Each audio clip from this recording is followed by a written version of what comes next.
Bonjour, donc aujourd'hui je vais essayer de clarifier et de vous faire comprendre le concept de limite d'une suite. Donc c'est-à-dire que je vais aborder ici dans le cours, là, ici le point 2 et le point 3, ici, pour aller vers l'activité que je vous ai demandé, opération sur limite, donc ici, qui va demander de se clarifier au fur et à mesure de ces vidéos. Alors donc, pour cela, je vais d'abord essayer de vous faire sentir ce que c'est la limite d'une suite ici à partir d'un exemple ici. Bien, donc je vais considérer une suite qui va être la suivante, hein. Bien, donc je vais considérer la suite définie par un égale à 2n plus 10 sur n plus 1.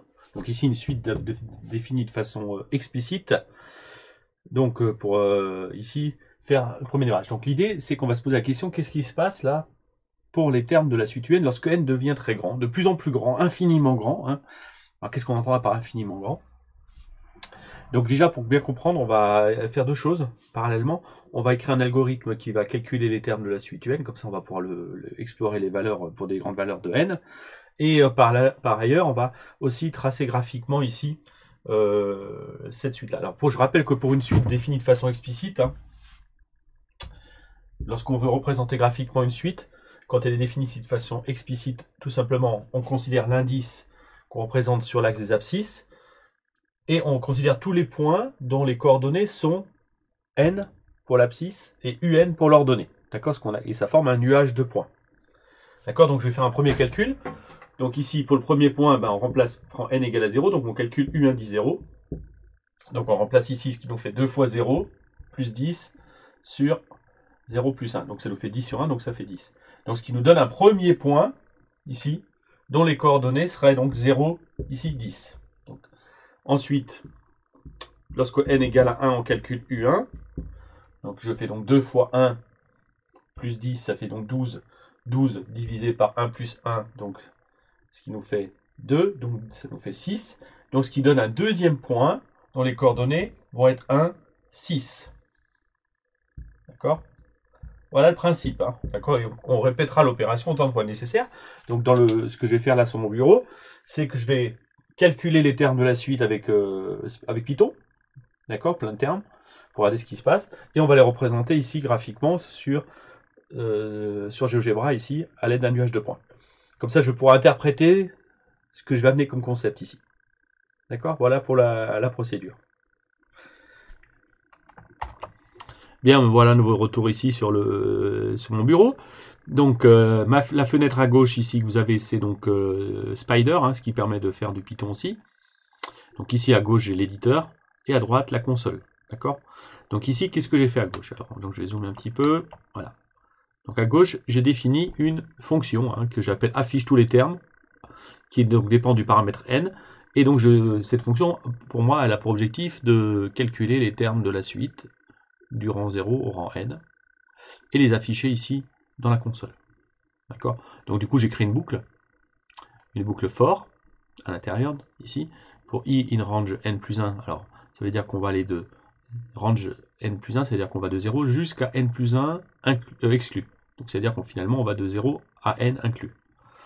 Et donc je calcule tout simplement u qui est égal à 2 fois i plus 10 sur i plus 1, ce qui est donc la définition de la suite que vous avez ici, hein. Donc 2 fois i plus 10 sur i plus 1, et print u pour afficher u. Donc ici je ne fais pas un return parce que je veux afficher tous les termes au fur et à mesure, hein.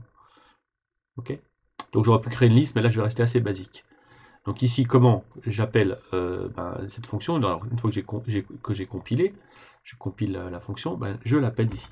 Voilà. Donc ici, voilà.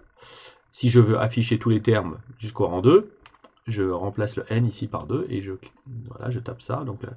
Et donc ce qui me donne 10 pour le premier terme. Donc ça c'est lorsque i a été remplacé par 0. Ensuite, i a été remplacé par 1.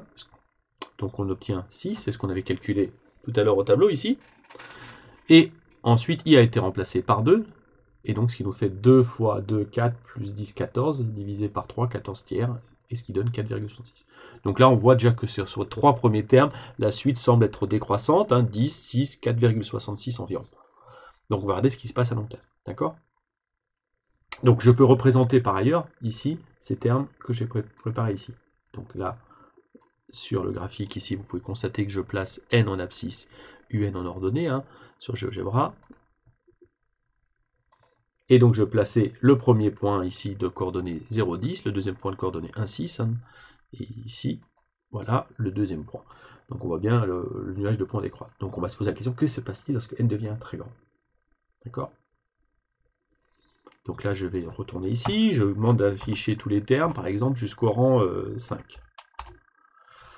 Donc 10, 6, 4, 66, 4, 3,6, 3,33. Je place ces points ici. Voilà. Donc on pourrait se dire, ah bah les termes de la suite décroissent toujours. Est-ce qu'ils vont se focaliser? Est-ce qu'ils vont se rapprocher, par exemple, de 3? Ou est-ce qu'ils vont passer en dessous? Donc on peut se poser la question par rapport au début du chapitre. Est-ce que 3 finalement est un minorant de cette suite-là? Donc pour se rendre compte, ben, je peux demander ici de calculer davantage de termes. Allez, je vais en calculer 10. Et on peut se rendre compte que, alors à un moment donné, la suite prend la valeur 3, mais qu'elle descend en dessous. Donc 3 n'est pas du tout un minorant. D'accord? C'est-à-dire qu'ici, sur le graphique, si je poursuis, vous voyez bien, on passe en dessous de cette droite. Donc la question qu'on va se poser, c'est est-ce qu'on peut descendre aussi bas qu'on veut? Ou est-ce qu'au contraire, c'est minoré, et du coup on est bloqué? D'accord? Alors du coup, on va continuer à explorer, ici. Alors d'abord, je vais faire des calculs numériques, je vais aller jusqu'à 100, je vais calculer une centaine de termes. Et donc là, vous pouvez regarder que quand on regarde les termes évoluer, donc ça a l'air toujours de décroître. Est-ce que ça a l'air d'être minoré? Ben, ça a l'air d'être pas descendre en dessous de 2. D'accord? On peut poursuivre en demandant encore davantage de termes. Demandons-en 1000. Voilà, donc je vais en demander 1000 ici. Voilà. Et on a beau en demander 1000, ça a l'air d'être resté au-dessus de 2. D'accord? Donc là, je vais faire apparaître quelques de ces. Alors, je ne vais pas faire apparaître, je prends les 1000 termes, ça ne sera pas nécessaire. Voilà, j'en fais apparaître quelques-uns ici. Et je fais apparaître la droite d'équation y et 2. Et on voit que le nuage de points, pour l'instant, reste au-dessus.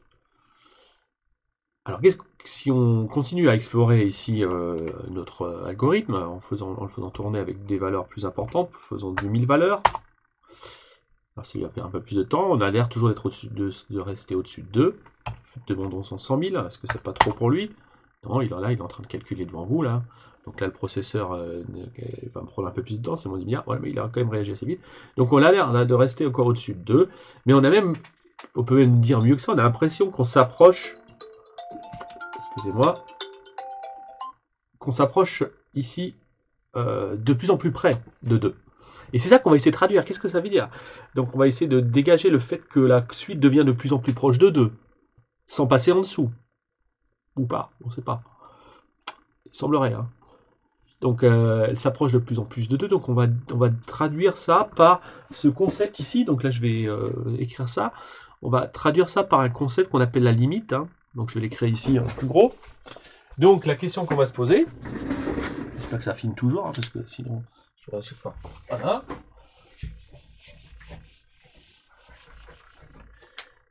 C'est est-ce que la suite se rapproche infiniment près de 2? Donc on va en mathématiques, on va écrire limite de la suite UN est égale à 2. Et pour indiquer que on ne dit pas que la suite est égale à 2, on dit que sa limite, c'est-à-dire qu'elle se rapproche infiniment près de 2, on marque en dessous de lim, donc lim qui veut dire limite, qu'on fait tendre n vers plus l'infini. C'est-à-dire qu'on prend des valeurs de plus en plus grandes. C'est ce que j'ai fait ici dans l'algorithme. D'accord, ça sera notre notation. Et on va essayer de mettre du sens sur ça. Qu'est-ce qu'on va vouloir dire exactement par ça? Donc ici, sur le graphique, le nuage de points a l'air de se rapprocher donc de 2. Donc ici, de la droite d'équation y égale à 2. Alors qu'est-ce que ça veut dire se rapprocher infiniment près? Ça se trouve c'est pas 2, ça se trouve c'est 2,00000004. Alors c'est pour ça qu'il faut essayer de dégager ce que ça veut dire. Être très près de 2. Donc les mathématiciens ont essayé de clarifier cette notion. On l'a senti très loin dans l'Antiquité déjà. Archimède manipulait des concepts de limites sans l'avoir formalisé. Hein. Mais en fait c'est Cauchy, un mathématicien français qui enseignait au Collège de France, je crois aussi à Polytechnique, c'est à vérifier, j'ai peut-être un trou de mémoire, enfin en tout cas à Paris, qui a été le premier à vraiment donner une définition rigoureuse de la notion de limite. D'accord?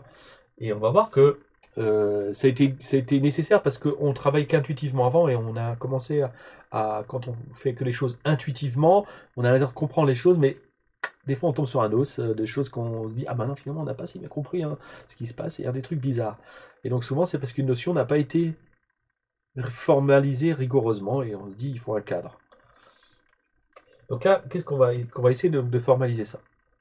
Alors l'idée de Cauchy, elle la chose suivante, c'est qu'il se dit, bah, pour traduire le fait qu'on se rapproche de 2, c'est qu'on peut rendre la suite aussi proche qu'on veut de 2. Donc il se dit que ça veut dire quoi? Bah, il se dit que, en gros, si je me fixe une bande, alors je vais voir, voilà, j'ai du rouge, il se dit, si je fixe une petite bande autour de 2, si la suite effectivement, elle se rapproche bien de 2, alors je vais essayer de rapprocher le tableau, vous voyez bien, puis après je vais le faire sur GeoGebra, vous inquiétez pas. Peut-être un petit coup. Voilà, ici. Si la suite se rapproche effectivement de 2, donc si je trace ici graphiquement une bande autour de la droite d'équation de K2, ben le nuage de loin doit finir par être dans cette bande-là. D'accord? Et ce qu'il dit, lui, c'est que la bande, en fait, elle peut être arbitrairement aussi fine qu'on veut. Parce que si ici on prend la bande toujours de la même largeur, bien sûr on peut imaginer que la suite à un moment donné elle se rapproche pas forcément de 2, ça se trouve elle se rapproche de 2,01, elle est quand même dans cette bande là. Donc son idée c'est ça qui est fort, c'est de dire ben, la bande on peut la rendre aussi petite qu'on veut. Donc, alors qu'est-ce que ça veut dire rendre la bande aussi petite qu'on veut? Ben, on va fixer des bornes à la bande. D'accord? Désolé pour le mal de mer, pour ceux que si ça bouge un peu trop. Ben, l'idée c'est donc là il y a un petit écart. Cet écart en mathématiques, on appelle ça, c'est un nombre, hein, c'est une distance. Je vais la noter avec la lettre grecque hein, qu'il a employée, qui s'appelle epsilon. Hein. Donc la lettre grecque ici, epsilon. Alors c'est juste une lettre hein, pour désigner un nombre. Et donc ici on se fixe un écart. Donc ici on est au-dessus de 2, donc on est à 2 plus epsilon, et ici en dessous de 2 on a 2 moins epsilon. Donc si epsilon il vaut 1, je serai à 2 plus 1, donc à 3, et il y a 2 moins 1 à 1. Donc c'est-à-dire dans une bande ici, de 1 qui va de 1 à 3. C'est-à-dire qu'ici, on est en train de considérer un intervalle. Donc là, en fait, on a un intervalle. C'est l'intervalle. Alors, si je considère qu'il est ouvert, ce serait 2 moins epsilon, 2 plus epsilon. Donc, si epsilon est pour 1, ce serait un intervalle 1, 3. Donc, si la suite elle se rapproche effectivement de 2, ben, la suite, le nuage de points va finir par être compris entre 1 et 3, mais aussi entre 1,5 et 2,5. Mais pas forcément au même moment. Si on veut être plus précis, ben, forcément, il faut que n devienne ici plus grand. Donc là, sur le dessin, le premier terme qui rentre dans la bande, c'est celui-ci. Et après, les autres sont bien encore dans la bande. Donc si une suite ne se rapprocherait pas de 2, à un moment donné, si la bande était suffisamment fine, un terme il sortirait de cette bande. Donc en fait, l'idée, c'est donc de montrer que tous les termes de la suite finissent par être dans cet intervalle. Donc dans un intervalle ouvert autour de 2. Si on arrive à prouver ça, on aura dégagé ce que c'est le concept de limite de Cauchy. Enfin, à savoir, on dit qu'une suite converge. Donc on utilise tendre vers 2, on va appeler ça converger. Hein, vous avez déjà eu ce vocabulaire en optique avec les lentilles qui convergent. Donc là, une suite se rapproche infiniment près de 2, on va dire qu'elle converge vers 2, lorsque tout intervalle autour de 2 finit par contenir les termes de la suite à partir d'un certain rang, quitte à aller très loin. C'est pour ça qu'on dit que n tend vers l'infini. D'accord? Ça, c'est un premier point. Ok? Donc on va regarder sur la simulation que j'ai prévue ici sur GeoGebra ce que ça donne.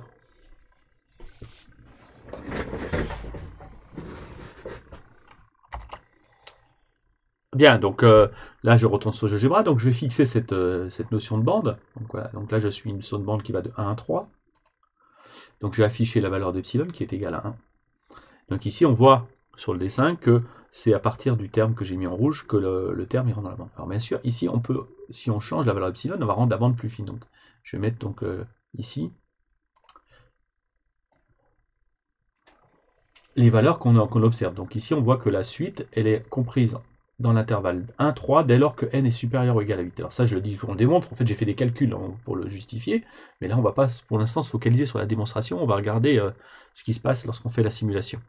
Voilà, donc là je vais juste dégager ça ici. Et enlever, pardon, juste ma petite tête là qui voilà. Bon, si jamais j'ai besoin de commenter, je préfère écrire derrière le tableau, c'est pour ça que je ne ferme pas la caméra. Donc ici, j'ai fait apparaître donc, le petit dessin sur GeoGebra que j'ai prévu dans mon tableau.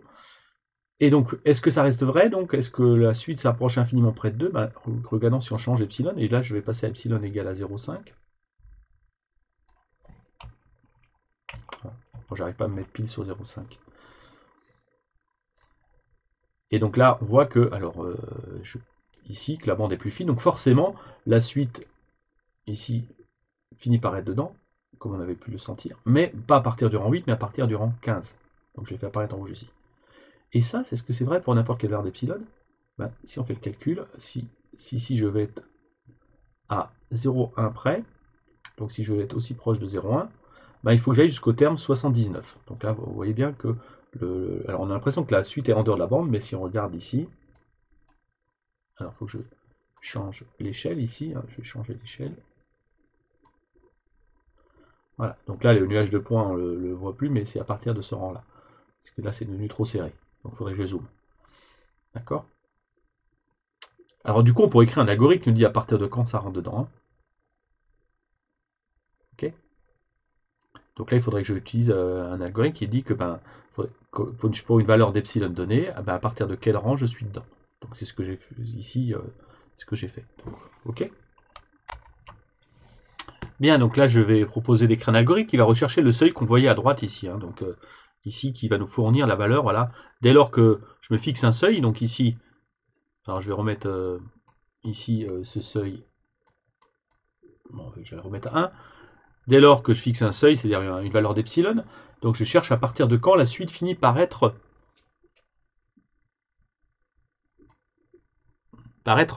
excusez-moi, parce que là, voilà, par être à l'intérieur de la bande. D'accord?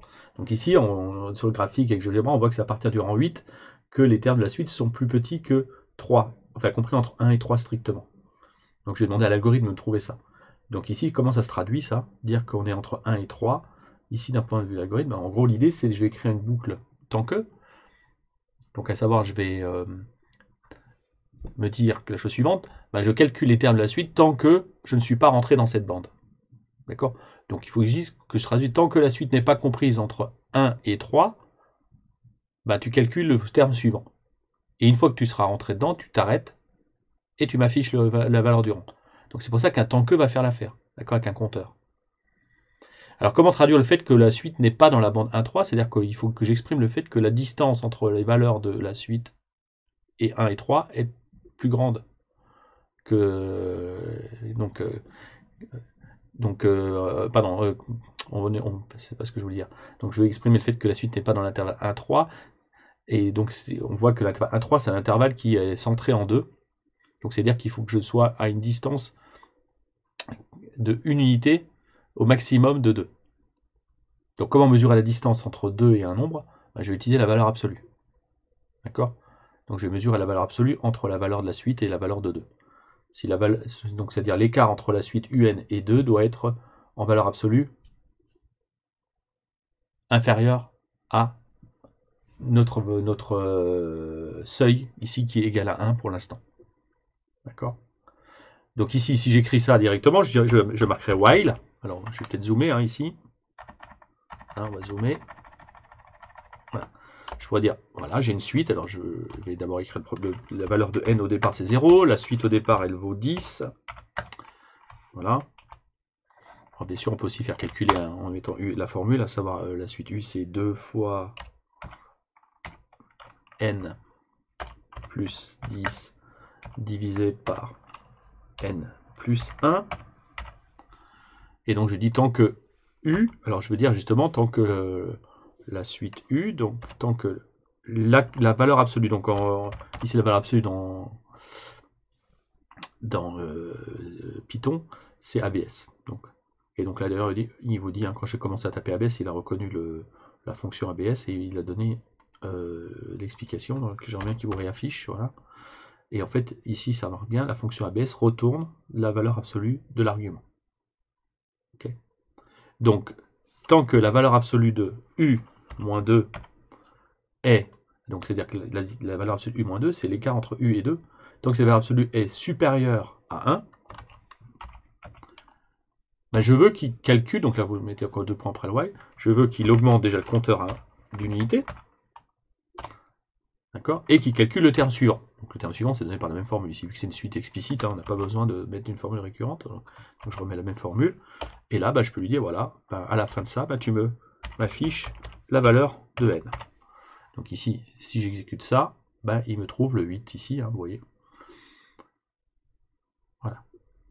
Donc bien sûr, après, si je veux trouver ça lorsque U, si je me fixe un seuil plus précis, c'est-à-dire que je veux qu'il y ait l'écart entre le 2 et les valeurs du n ne dépassent pas 0,5, c'est pénible ça.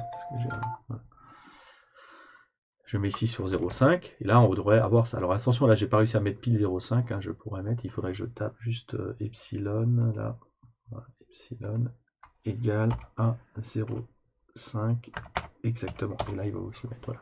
Et donc ça doit être 16 qui s'affiche. Donc ici ça reviendra à dire, il ne faut pas que cet écart soit supérieur à 0,5. Et donc ça affiche 16. D'accord? Alors ça c'est on remodifie à chaque fois la boucle while. Alors pour éviter de remodifier à l'intérieur, là, on peut créer une fonction, rappelez-vous. Donc en fait, je vais créer une fonction, je vais l'appeler. Et donc pour créer une fonction, j'appelle def, et je l'appelle seuil, comme on a pu voir dans les exercices sur la fiche, hein, des fiches de chapitre 1. Et c'est moi qui demande de fixer un seuil qui dépend d'une valeur que j'appelle epsilon. Hein. Bon, pour faire court, je l'appelle E, hein, parce que sinon ça va être long à taper. Voilà, et donc ici, je vais tout simplement reprendre ça, donc ça je vais le supprimer et le mettre à l'intérieur de la fonction, alors bien sûr en respectant la notation. Voilà, et donc là, la notation doit être remise correctement. Et le print je vais le virer, parce qu'en fait c'est pas un print qui va m'intéresser. C'est un return, je vais retourner la valeur de n. Bon, si on mettait un print, ça fonctionne aussi, mais l'esprit de la fonction, c'est qu'il y a un return qui retourne, qui renvoie le résultat de la fonction qui nous intéresse. Donc là, la fonction pour le paramètre E, elle va nous calculer n égale à 0, U pour n égale à 0, donc le premier terme, et while, donc tant que la valeur absolue de U moins 2 c'est supérieur à E à 0,5, donc si on va mettre E, donc ça va calculer tant qu'on est au-delà de cette distance epsilon, le compteur va augmenter de 1, il va nous calculer le terme suivant. Je compile ça, et je regarde le résultat ici. Voilà, donc je vais juste faire un petit clear ici. Donc, clear pour effacer l'écran, hop, et le remettre là-haut. Et là, bah, je vais appeler la fonction seuil. Bah, je dis voilà, ici, si je mets seuil 0,5, bah, ça me renvoie 16. Okay, donc, est-ce que je peux réellement rendre la suite aussi petite, aussi proche pardon, de 2 que je veux? C'est-à-dire que, quelle que soit la taille du seuil, je devrais trouver un rang pour lequel ça arrive. Donc ici, si je prends 0,1, on avait vu tout à l'heure que ça nous donnait 80. Maintenant, si on prend 0,0001, voilà, je mets ici, donc ici j'ai mis 0,00001, donc 10 puissance moins 5. Donc est-ce que je peux être... La suite peut devenir suffisamment proche de 10 puissance, à 10 puissance moins 5 près du nombre 2. Ben regarde, ah ouais, il faut calculer jusqu'au terme de rang 800 000, vous voyez. Donc il faut aller loin. Hein. Donc après, on peut encore demander plus de précision. Alors ici, c'est pénible, on peut écrire 10 puissance et mettre, par exemple, est-ce qu'on peut se rapprocher du nombre 2 à 10 milliards, à 1 milliardième près. Et là, là, j'ai fait entrer. Là, il galère un peu. Donc là, il galère. Enfin, il est en train de calculer. Hein, j'ai appuyé sur entrée. Donc, qu'est-ce qu'il va répondre? Je vais peut-être demander trop de précision. Donc, on va voir s'il va nous répondre ou pas. Après, on est face à la limite du calcul du processeur ici. Hein. J'ai peut-être demandé une précision trop importante, parce que là on a vu que pour 10 puissance moins 5 il est allé à 800 000. Donc là on va le laisser travailler, peut-être qu'il va nous répondre après. Donc voilà l'esprit en tout cas ici, c'est bien comprendre que tendre vers 2, c'est se rendre infiniment près de 2. D'accord? Donc quelle est la définition qui se dégage de la notion de limite? Ben, je vais la marquer maintenant. Qu'est-ce qu'on entend par ça? Et après on passera à un deuxième exemple. Là je vous la marque au tableau. La définition de la limite, et ça laissera peut-être la machine le temps de calculer. Alors je vais devoir agrandir ma fenêtre pour que vous puissiez me voir travailler au tableau, et je vais écrire cette définition qui est dans mon cours. Hein.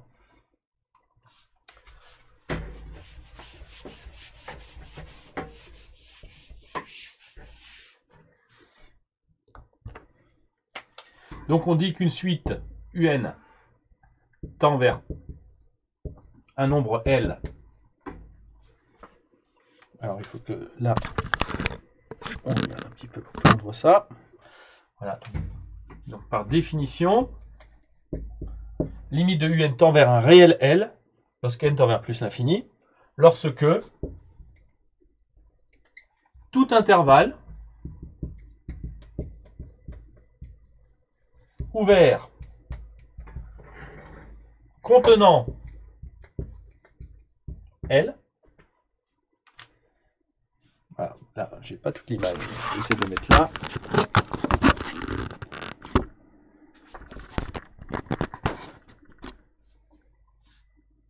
Voilà, là on a tout le tableau. Fini par contenir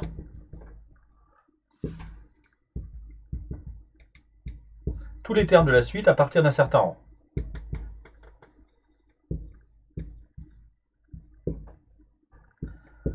Alors ce qui est important, c'est de comprendre à partir d'un certain rang, c'est ce qu'on a calculé avec l'algorithme de seuil.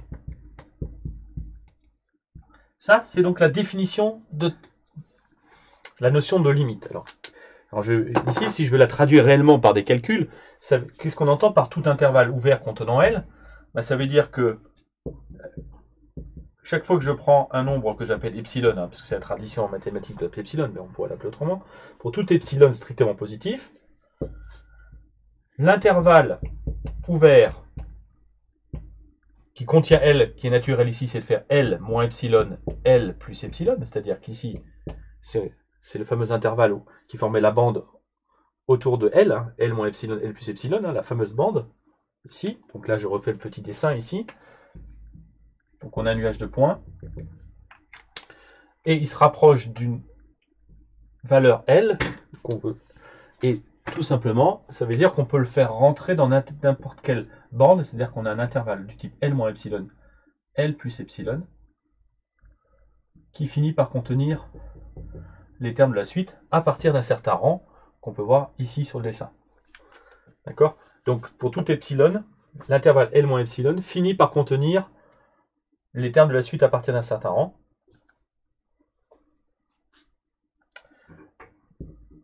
Finit par contenir donc UN pour n assez grand.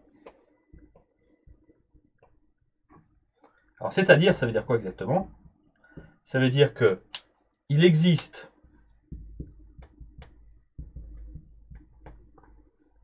un rang que je note en général grand N, donc ici sur le dessin c'est le grand N qui est là, Ah, paf, là ça rentre dans la bande.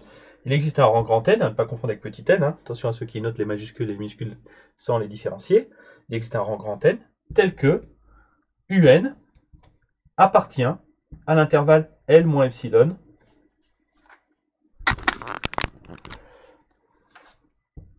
L plus epsilon pour tous les entiers petit n supérieur ou égal à grand N. D'accord? Donc c'est-à-dire qu'UN est comprise entre L moins epsilon et L plus epsilon. On peut écrire un encadrement, on peut écrire UN supérieur à L moins epsilon strictement et inférieur strictement à L plus epsilon. Donc autrement dit, ça se traduit par ici l'encadrement UN strictement compris entre L moins epsilon et L plus epsilon. D'accord? C'est la même chose que ça. Et ce qui veut dire finalement que la distance entre UN et L est inférieure à epsilon. C'est ce qu'on peut traduire avec la valeur absolue. D'accord? C'est ce que j'ai fait dans le programme. À savoir, j'ai écrit la valeur absolue de UN moins L. Donc l'écart entre UN et L est plus petit qu'epsilon. Et dans le temps que j'ai mis, donc j'ai utilisé cette formulation avec la valeur absolue, parce que c'est ce qu'on va utiliser dans les programmes. Ça, c'est la traduction de ce que j'ai écrit ici. Donc c'est ça qu'il faut retenir. Je ne vais pas du tout vous demander d'être des experts de cette définition, mais c'est ça qui permet de démontrer tous les théorèmes de ce chapitre sur la convergence. Donc on dit qu'une suite ici qui tend vers L, où L est un nombre réel, on dit qu'elle converge. D'accord? Elle converge vers L. Ok? Donc, voilà ce qu'il faut avoir en tête. Alors, est-ce que toutes les suites convergent? Est-ce que toutes les suites finissent par converger vers quelque chose? On peut se poser la question.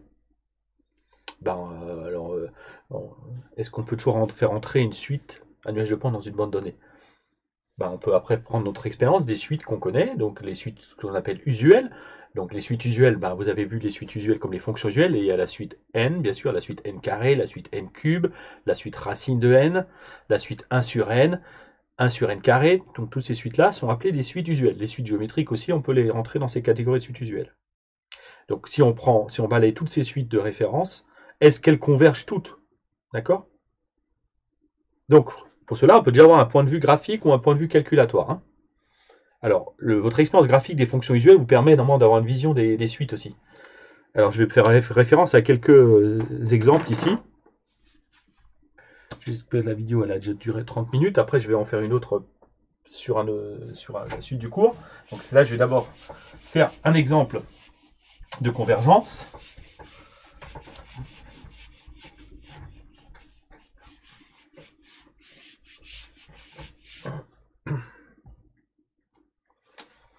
Donc, exemple, je considère ici la suite un égale à 1 sur n pour un entier n supérieur ou égal à 1.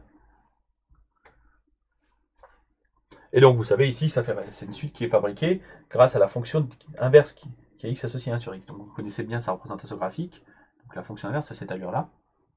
Et quand on fait référence à la suite UN, on ne prend que les images des entiers. Hein, 1, donc voilà le premier point du nuage, l'image de 2, deuxième point, donc ici on a 1, 1 demi, 1 tiers, 1 quart, 1 cinquième, etc., etc. Et donc, on voit assez facilement que le nuage de points se rapproche de quoi? Se rapproche de l'axe des abscisses infiniment près. Donc on va le démontrer. Et donc ça veut dire quoi? Il semblerait que la suite UN converge et que la limite de 1 sur n, lorsque n tend vers plus l'infini, vous pourrez dire quoi? Je vous entends déjà, je sais que vous êtes loin, mais j'entends que vous me dites 0. La limite de 1 sur n, c'est 0. Donc ça sera donc une limite à apprendre par cœur. La limite de 1 sur n, c'est 0 lorsque n tend vers plus l'infini. Donc ça, je vais vous le démontrer. Donc il faut savoir démontrer ici certaines petites choses ici de ce genre-là. D'accord? Donc ça, je vais faire des démonstrations dans la vidéo d'après. Donc voilà un exemple de suite convergente. On dit que la suite 1 sur n converge vers 0. Ok? Mais est-ce que il y a des suites qui ne convergent pas du tout? Quand une suite ne converge pas, déjà le vocabulaire c'est diverger. On dit qu'une suite qui ne converge pas, elle diverge. Toujours un mot qui est employé en sciences physiques pour des lentilles. Hein. Alors, est-ce que vous imaginez une suite qui ne tend vers aucun nombre?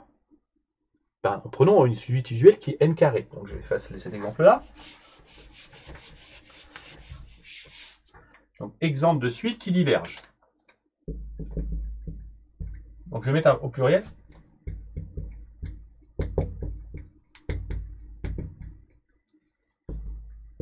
Donc, c'est-à-dire qu'ils ne convergent pas. Premier exemple. Je considère l'autre suite usuelle la plus simple que vous rencontrez.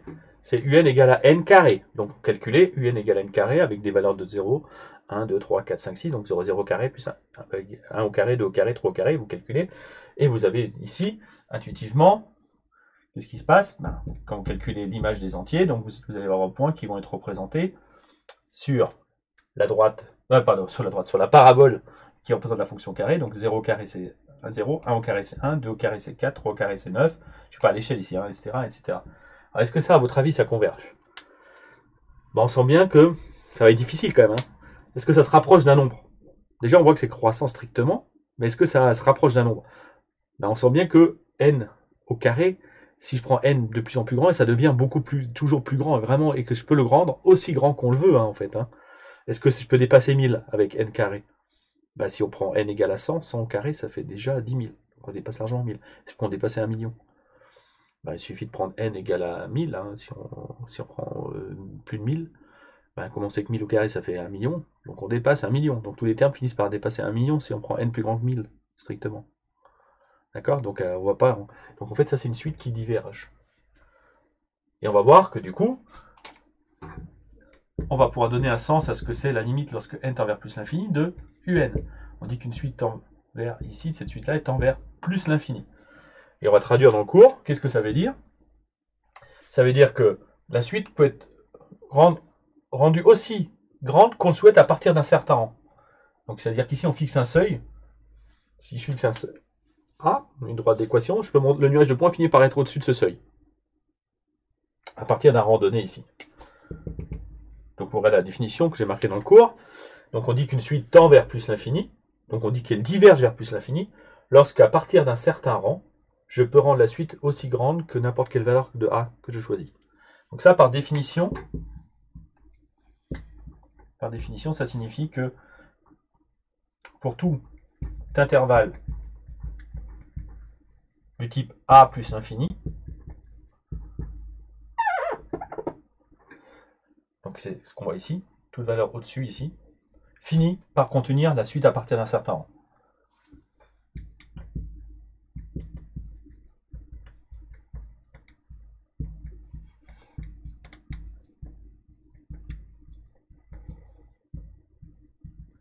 Un certain rang qu'on note en général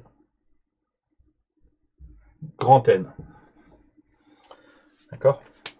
Alors il y a plein de suites qui tendent vers plus l'infini. Hein. Si vous regardez, dans le cours, j'ai marqué des limites usuelles. Donc n carré tend vers plus l'infini, donc la limite de n carré égale à plus l'infini, mais aussi n cube qui tend vers plus l'infini, etc., etc. Donc ces théorèmes-là, il faut les apprendre, hein, d'accord? Donc ici, ces théorèmes, ici, vous les avez sous les yeux. Ici, si je les parcours, là avec vous, donc il faut juste que je me fasse petit, 2 secondes. Voilà, je ne veux pas me voir. Donc si je ne veux pas me voir, il faut que je me cache. Voilà. Et là, si j'ouvre le cours, ça n'a pas zoomé là. Voilà, il faut que je revienne ici sur l'image. Et voilà. Et donc, qu'est-ce que vous devez savoir? Sur les limites usuelles sont à connaître. D'accord? Donc les limites usuelles ici, qu'il faut absolument connaître. Des suites, c'est que donc la limite de racine de n en plus, lorsqu'n tend vers plus l'infini, c'est plus l'infini. Ça, je vous le montre après, dans la vidéo d'après. La limite de n, lorsqu'n tend vers plus l'infini, c'est plus l'infini. Et la limite de n puissance k, lorsque n tend vers plus l'infini, c'est plus l'infini. Donc, notamment n carré tend vers plus l'infini, n cube tend vers plus l'infini, n puissance k tend vers plus l'infini, etc., etc. Donc ça, c'est la base. Apprenez par cœur ce théorème-là. Donc ça tend vers plus l'infini. Autre suite usuelle qu'il faut connaître, c'est les limites usuelles finies. Donc, on a vu dans l'exemple tout à l'heure, la limite de 1 sur n, qui est égale à 0, de la même manière, la limite de 1 sur n carré, c'est 0, la limite de 1 sur n puissance k, c'est 0, et la limite de 1 sur racine de n, c'est 0. D'accord?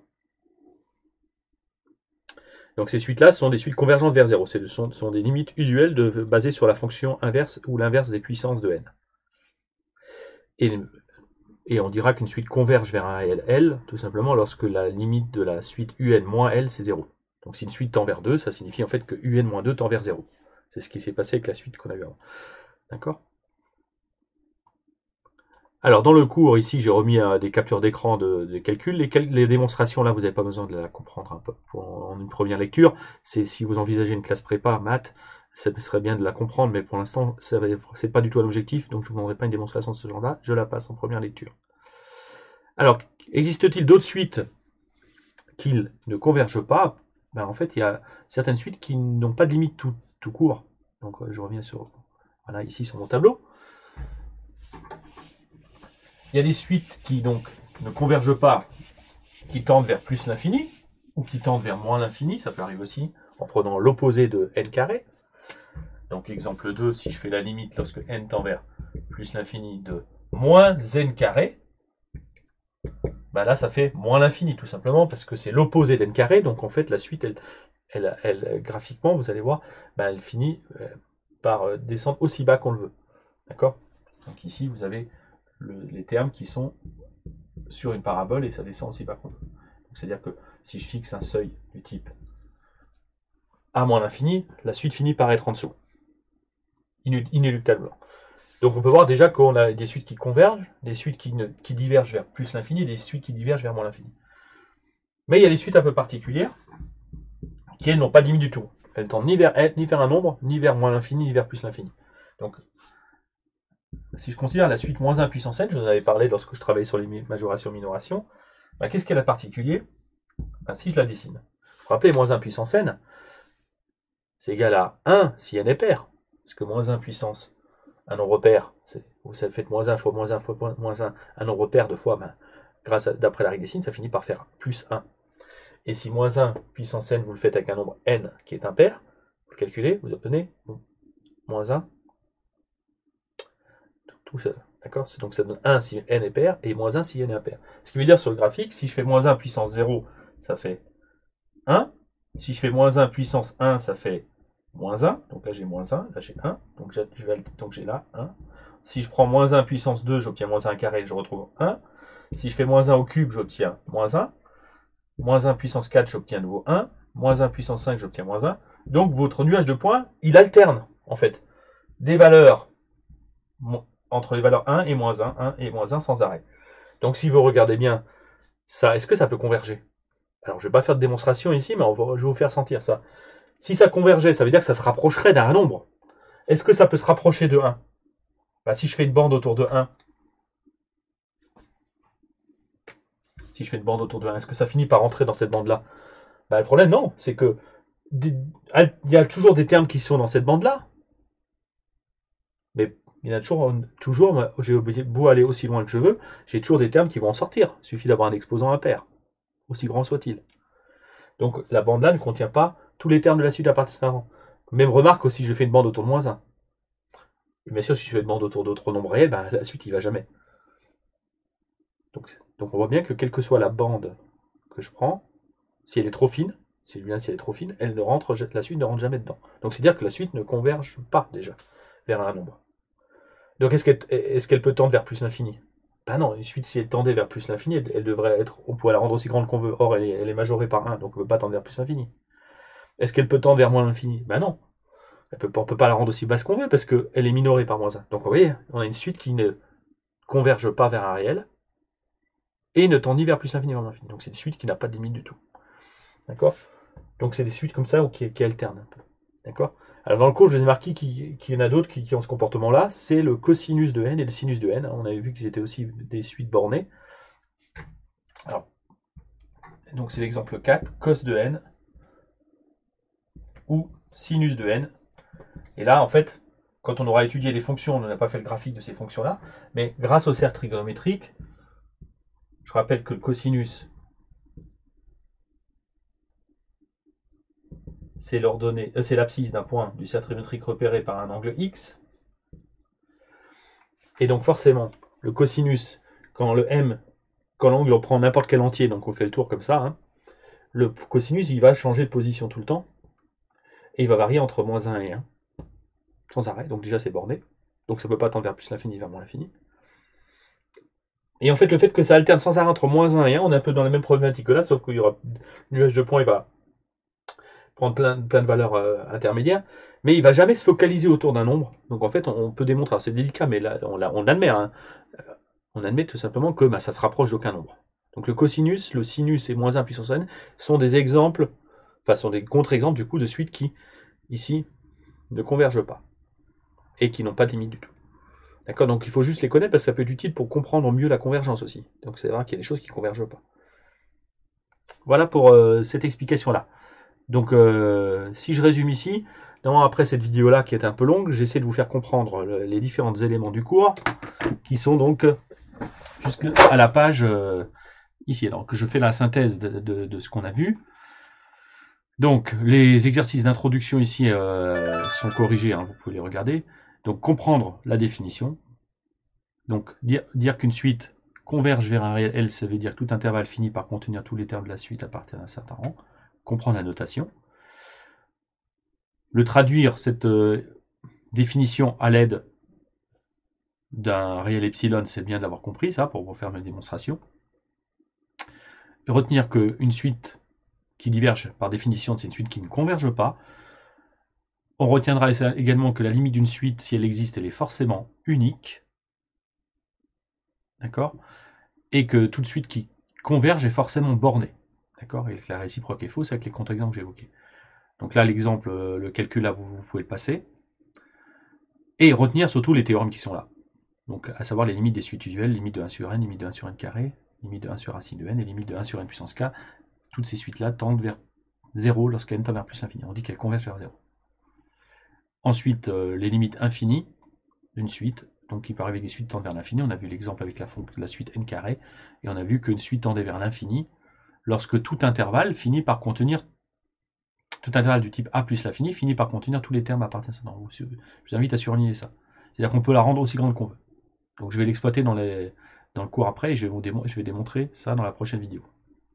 D'accord? Et ça débouche sur un théorème qui est ici, et les autres, je les admets, parce qu'on les démontrera de la même manière. Il faut donc apprendre par cœur ces théorèmes. Voilà, et après, du coup, je vais vous apprendre à faire des opérations sur les limites, c'est ça qu'il faudra maîtriser. Là, je vais vous aider, vous inquiétez pas. Voilà, à plus dans la prochaine vidéo sur les démonstrations de manipulation de limites pour 1 sur n et racine de n. Et après, on abordera les opérations sur les limites. Voilà, je sais que c'était un peu long, mais il fallait prendre ce temps pour expliquer et comprendre le détail de tout ça.